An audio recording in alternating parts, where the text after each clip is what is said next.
Hi friends, ഇനി ഞാൻ നിങ്ങളുമായിട്ട് ഷെയർ ചെയ്യുന്നത് വളരെ സിമ്പിൾ ആയിട്ട് ഉണ്ടാക്കാൻ പറ്റുന്ന നല്ലൊരു ഡെസേർട്ടിന്റെ റെസിപ്പിയാണ്. വളരെ ഈസിയാണ്. അപ്പോൾ അതെങ്ങനെയാ നോക്കിയാലോ. ആദ്യം തന്നെ നമുക്ക് വേണ്ടത് കുറച്ച് സേമിയാണ്. അപ്പോൾ വണ്ണം കുറഞ്ഞിട്ടുള്ള സേമിയനെ എടുക്കുക. ഞാനിവിടെ എടുത്തിട്ടുള്ള കുനാഫയുടെ ഡോ ആണ് കേട്ടോ. അപ്പോൾ ഇതുണ്ടെന്നുണ്ടെങ്കിൽ ഇതെടുത്താൽ മതി. ഇല്ലയെന്നുണ്ടെങ്കിൽ നിങ്ങൾ വണ്ണമില്ലാത്ത സേമിയനെ എടുക്കുക. ഇനി ഈ ഒരു സേമിയ നനയാൻ ആവശ്യത്തിന് നമ്മൾ ബട്ടറോ അല്ലെങ്കിൽ നെയ്യോ ഒഴിച്ചിട്ട് നല്ല പോലെ ഒന്ന് മിക്സ് ചെയ്തെടുക്കുക.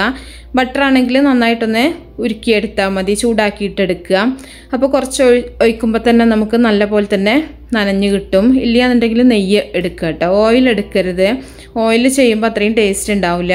ഇനി നല്ല പോലെ നമുക്ക് കൈ വെച്ചിട്ടൊന്ന് മിക്സ് ചെയ്തെടുക്കുക. അപ്പോൾ ഇത് നിങ്ങൾക്ക് ചെറിയ ചെറിയ ബൗളിലായിട്ട് അങ്ങനെ വേണമെങ്കിലും ചെയ്യാം. ഞാനിവിടെ ഈ ഒരു പാത്രത്തിലാണ് ചെയ്യുന്നത് കേട്ടോ. അപ്പോൾ ഈ ഒരു പാത്രത്തിൻ്റെ ഷേപ്പിലാക്കിയിട്ട് നമുക്ക് നല്ല പോലെ ഇതൊന്ന് പ്രസ് ചെയ്ത് കൊടുക്കാം. അപ്പോൾ ഹോളൊന്നും ഇല്ലാത്ത രീതിയിൽ തന്നെ നമ്മൾ നല്ല രീതിയിൽ അതിൻ്റെ ഒരു സൈഡിലേക്കും ആ ഒരു സെൻറ്റർ ഭാഗത്തും എല്ലായിടത്തും നല്ല പോലെ കൈ വെച്ചിട്ടൊന്ന് പ്രസ് ചെയ്ത് കൊടുത്താൽ മതി. അപ്പോൾ നിങ്ങൾക്കിത് വേണമെന്നുണ്ടെങ്കിൽ ഫ്രൈ പാനിൽ വറുത്തിട്ട് അങ്ങനെ ഈ ഒരു സേമിയ വറുത്തിട്ട് എടുക്കുക കേട്ടോ.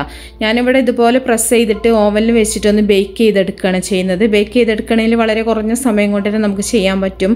അപ്പോൾ ഓവൻ ഇല്ലാത്തവരാണെന്നുണ്ടെങ്കിൽ ഫ്രൈ പാനിൽ ഇട്ടിട്ട് നല്ലപോലെ സേമിയ ഒന്ന് ഫ്രൈ ആക്കി എടുത്താൽ മതി.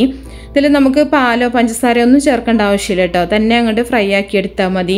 അപ്പോൾ സേമിയ ഓവനിൽ വെച്ചിട്ട് ഞാനിത് നല്ലപോലെ ബേക്കാക്കി എടുത്തിട്ടുണ്ട്. ഒരു 25 മിനിറ്റ് കൊണ്ട് തന്നെ നമുക്ക് നല്ല രീതിയിൽ തന്നെ ക്രിസ്പായിട്ട് ബേക്കായി കിട്ടും.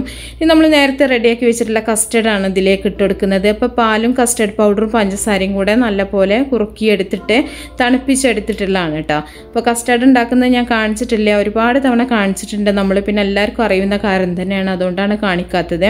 അപ്പോൾ തണുത്തിട്ടുള്ള കസ്റ്റർഡ് ഇതിൻ്റെ മുകളിലായിട്ട് ഇട്ടിട്ടുണ്ട്. എന്നിട്ട് നല്ലപോലെ നമുക്കിതൊന്ന് മിക്സ് ചെയ്ത് കൊടുക്കുക.